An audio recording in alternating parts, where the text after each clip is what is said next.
Halo semuanya, bagaimana dengan kabar kalian? Semoga kalian dalam keadaan baik-baik saja.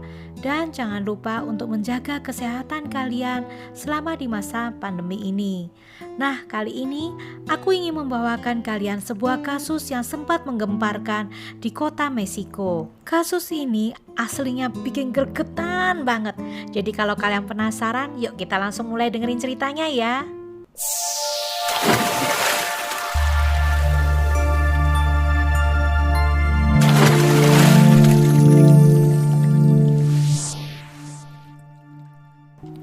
Paulette Guevara adalah seorang anak kecil yang berusia 4 tahun.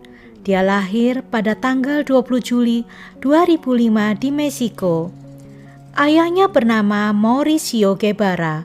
Dia adalah seorang pengusaha sukses dengan banyak koneksi. Ibunya bernama Lisette Farah dan dia adalah seorang pengacara. Lisette dan Mauricio ini mempunyai 2 orang anak.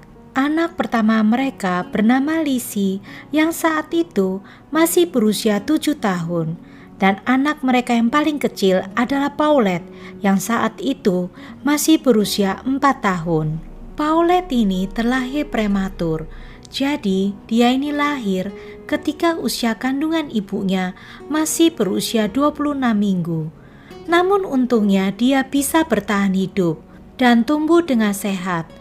Walaupun begitu, dia mengalami kelainan fisik di mana dia tidak bisa berdiri dan berjalan tanpa bantuan orang lain. Selain itu, dia juga mengalami kesulitan bicara. Dia cuma bisa bicara mama, papa, dan makan. Meski begitu, Paulette ini anak yang ceria. Dia jarang menangis, jarang mengeluh, dan dia juga sangat penurut terhadap orang tuanya. Paulette ini lahir di keluarga yang cukup berada. Ayahnya adalah seorang pengusaha dan ibunya adalah seorang pengacara yang cukup sukses. Mereka bahkan tinggal di apartemen yang cukup mewah. Apartemen tersebut mempunyai keamanan yang sangat bagus dan apartemen itu terletak di kota Huixquilucan. Karena kedua orang tua Paulette ini mempunyai uang yang sangat banyak, mereka menyewa 2 babysitter untuk menjaga anak mereka. Babysitter tersebut bernama Erika dan Marta Casimiro.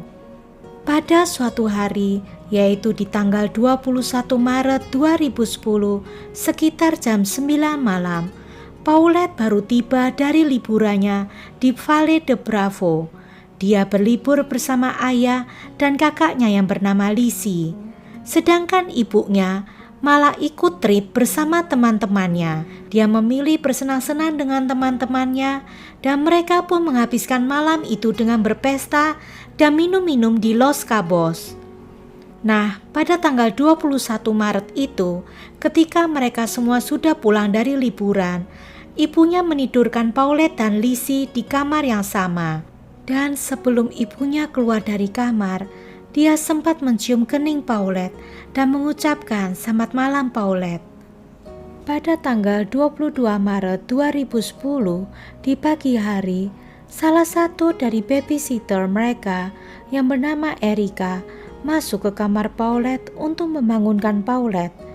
Tapi Paulette tidak terlihat di kasurnya. Erika pun berusaha untuk tidak panik.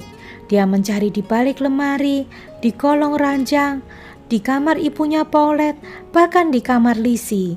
Tapi karena tidak ada di mana-mana, dia pun langsung melapor ke ibunya Paulette.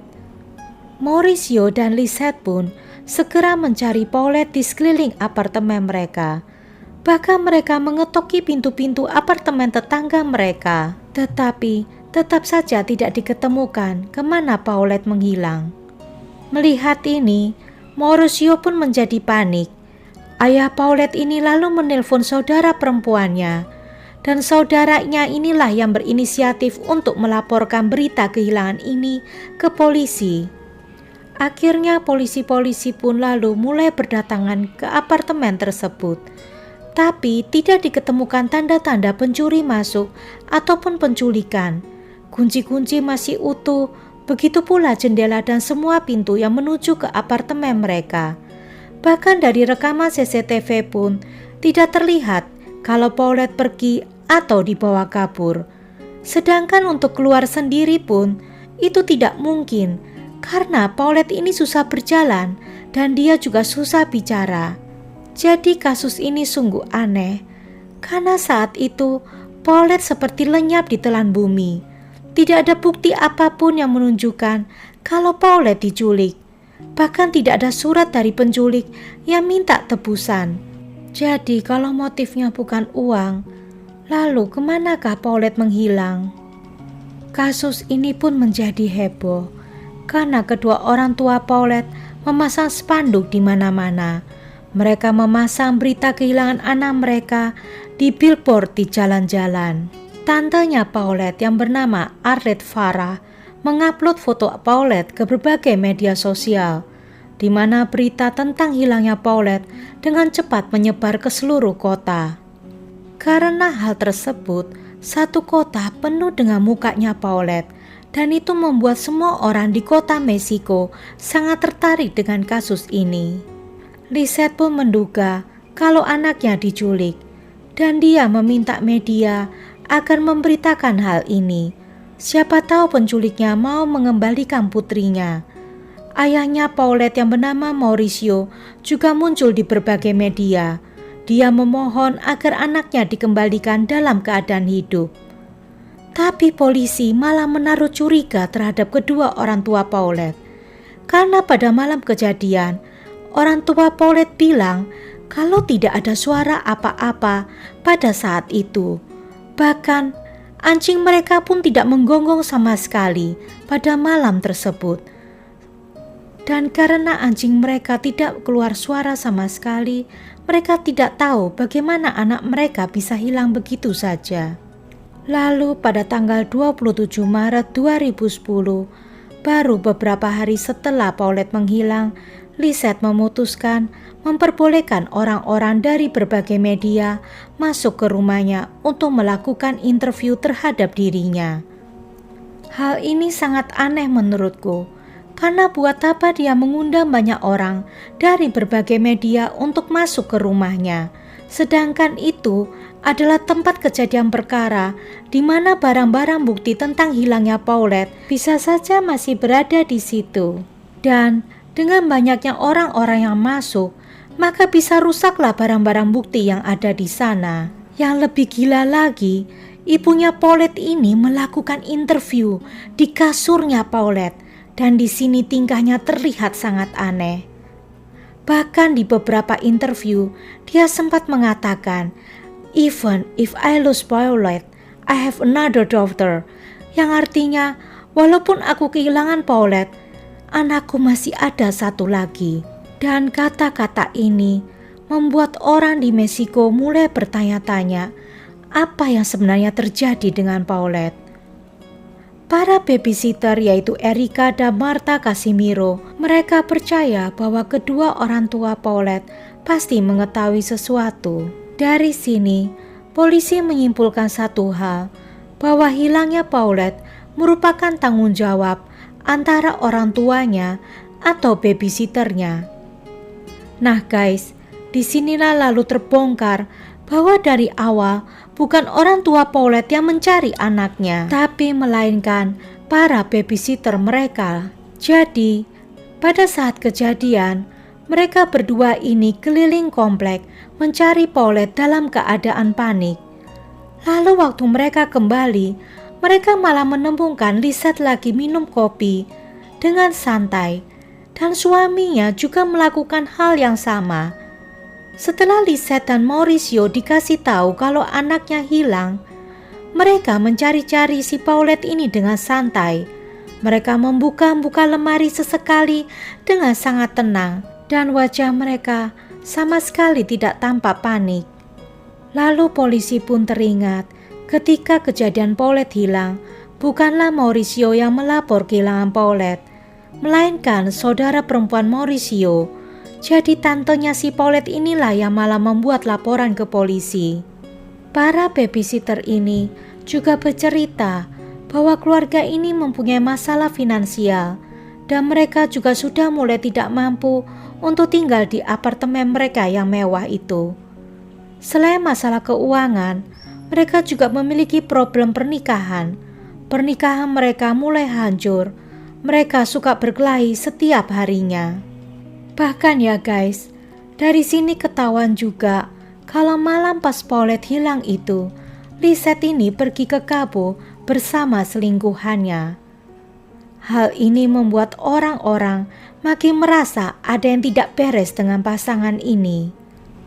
Lalu pada tanggal 30 Maret 2010, 8 hari setelah Paulette menghilang, orang tua Paulette dan babysitter Paulette dibawa ke polisi untuk diinterview lebih lanjut di sebuah hotel. Di sana mereka diinterview oleh psikolog dan para penyelidik. Dari sini ya guys, terlihat kalau Lisette ini mengalami personality disorder, di mana dia tidak memiliki empati atau iba terhadap penderitaan orang lain. Oleh karena hal ini, warga Meksiko pun pada ramai menuduh Lisette lah pelaku dari kasus ini. Namun Lisette tidak terima. Dia marah-marah dituduh telah menghilangkan anaknya. Kalian hanya menyalahkan saya saja bisanya. Pada tanggal 31 Maret 2010, 9 hari setelah Paulette menghilang, akhirnya Paulette diketemukan dalam keadaan sudah tidak bernyawa. Tubuh Paulette yang kecil diketemukan tersangkut di bagian kaki kasurnya dalam keadaan terbalut dengan bed covernya. Jadi, jasadnya itu tersangkut antara kasur dan dipan ranjangnya, lalu terbungkus oleh bed covernya yang besar. Orang-orang pun langsung menuduh pasti pelakunya adalah orang tuanya. Yang anehnya, selama 9 hari ini, polisi mencari-cari Paulette. Kenapa kok tidak ada yang membongkar ranjang Paulette tersebut? Atau bahkan ada yang mencium bau tidak enak dari jasadnya. Dan yang lebih aneh lagi, kalian ingat ketika Lizzie diwawancara di rumahnya, dia duduk di atas kasur Paulette. Jadi selama itu dia menduduki mayat anaknya sendiri. Setelah itu pun autopsi dilakukan. Dari hasil autopsi ini diketahui kalau kematian Paulette terjadi hanya 3 hari sebelumnya. Jadi Paulette ini masih hidup di minggu pertama setelah dia menghilang. Tapi kemudian laporan tersebut diubah oleh polisi. Waktu kematian Paulette diganti menjadi antara 5-9 hari sejak dia menghilang. Di laporan itu juga disebutkan kalau Paulette tidak mengalami kekerasan fisik ataupun pelecehan, bahkan juga obat-obatan yang bisa mempengaruhi kesadaran anak tersebut. Jadi ya guys, kesimpulan polisi akhirnya mengatakan kalau Paulette dengan caranya sendiri bergerak berguling di tempat tidur dan secara tidak sengaja jatuh ke ruang di kaki tempat tidurnya, di mana dia meninggal karena sesak nafas dan kemudian tetap berada di sana tanpa disadarin orang-orang selama 9 hari. Karena hal ini, polisi pun meyakini kalau ibu Paulette lah yang bersalah, tapi dia tidak terima dituduh seperti itu. Lalu pada tanggal 5 April 2010, dalam wawancara yang terpisah, Mauricio, ayah si Paulette dan Lisette, ibu dari Paulette, saling menuduh. Lisette menyalahkan suaminya atas kematian Paulette. Mauricio juga menyalahkan istrinya dengan bilang bahwa ini bukan kecelakaan dan dia tidak percaya dengan kata-kata istrinya. Pada tanggal 6 April 2010, Paulette akhirnya dimakamkan di Patton Francis, Mexico City. Pemakaman tersebut dipimpin oleh ibunya Paulette. Yang anehnya dari pemakaman ini, Mauricio dan keluarga Mauricio dilarang datang untuk ikut upacara pemakaman tersebut. Lalu guys, pada tanggal 7 April, keluarga Guevara, yaitu keluarga papanya Paulette, menolak permintaan Lisette untuk menemui anaknya yang bernama Lizzie yang pada saat itu masih berusia 7 tahun. Karena pada saat kejadian itu, Lizzie dititipkan di rumah keluarga Guevara sejak tanggal 4 April. Tapi pada akhirnya, pada tanggal 10 Mei 2010, Jaksa Agung Distrik Federal yang juga berkolaborasi dalam kasus ini memberikan hak asuh saudara perempuan Paulette pada ibunya, yaitu Lisette Farah. Lebih dari 7 tahun kemudian, pada tanggal 3 Mei 2017, jasad Paulette akhirnya digali dari kuburnya dan dikremasi. Hal ini dilakukan karena pihak berwenang menganggap bahwa jenazahnya bukan lagi barang bukti yang bisa dijadikan untuk bahan penyelidikan kasus ini. Oke, karena tidak diketemukan apa penyebab kematian Paulette dan siapa pelakunya, maka banyak teori-teori yang beredar di masyarakat. Teori yang paling banyak dipercaya orang adalah pertama, Lisette membunuh anaknya sendiri. Jadi banyak yang percaya kalau Lisette lah yang membunuh Paulette karena dia tidak kuat merawat anak yang memiliki disabilitas. Karena perawatan untuk anak disabilitas tidaklah mudah, membutuhkan banyak sekali perhatian, kesabaran, dan kasih sayang. Ditambah lagi menurut kesaksian babysitter mereka, kalau keluarga Lisette ini mempunyai masalah finansial. Jadi selain stres mengurus anak yang disabilitas, ditambah lagi stres memikirkan masalah keuangan, dan mungkin inilah yang menjadi pemicu dari kejadian ini. Teori yang kedua menyebutkan bahwa papanya Paulette yang bernama Mauricio lah yang membunuh Paulette. Jadi banyak orang yang berpikir bahwa Paulette ini sudah meninggal sebelum kembali dari liburannya. Mungkin saja waktu liburan tersebut ada kecelakaan yang diakibatkan oleh ayahnya dan mayatnya dibawa pulang oleh ayahnya dan dibuat seakan-akan seperti kematian yang tidak disengaja. Teori ketiga mengatakan bahwa kedua orang tua Paulette bekerja sama menyembunyikan Paulette karena mereka berdua dalam kesulitan finansial.